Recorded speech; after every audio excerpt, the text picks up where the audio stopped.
So during our warmer months, one thing that can happen, and hopefully doesn't, and it is unlikely, is snake bites.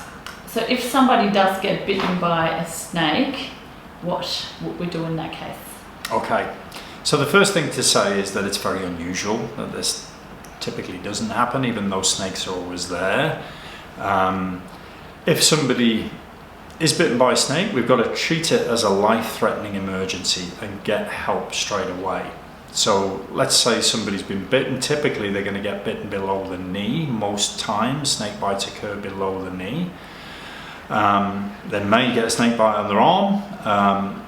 First of all, secure the area. Make sure the next person is not going to walk into the same snake. Try and get away from that snake, but we've got to balance this with the fact that we don't want that person to walk very far at all. We've got to actually immobilize them. So it's first of all kind of securing the area. The snake might slither away of its own accord.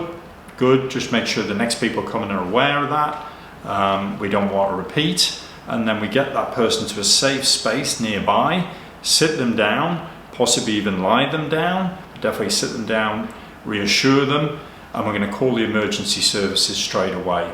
The other thing we're going to do, if they've been bitten, for instance, on their shins or their ankles, is we're going to get a bandage out and we're going to firmly wrap that bandage, not that tight it's going to cut their blood flow off, but wrap it fairly firmly upwards from where the bite is towards the direction of the heart. So if they've been bitten on the wrist, you're going to wrap up from the bite towards the heart with a fairly firm bandage that will slow down the blood flow but not cut off the blood flow.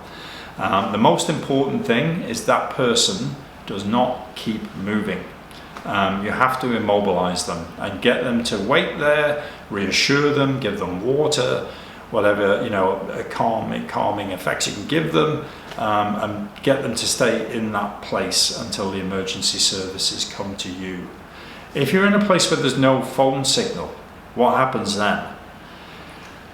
Well, ideally you need a few people to manage a situation like this. So the next person who comes along, while you're sat with that person, you don't leave them on their own.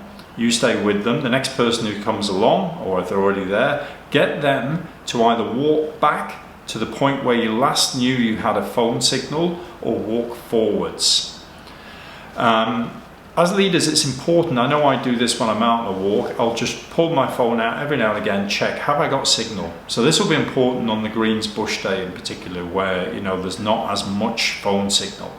So you need to kind of determine and have an awareness of where was the last place you thought you had phone signal, because potentially if an accident happens, an accident can happen any time, that's the place you're going to have to go back to raise some help to get a signal.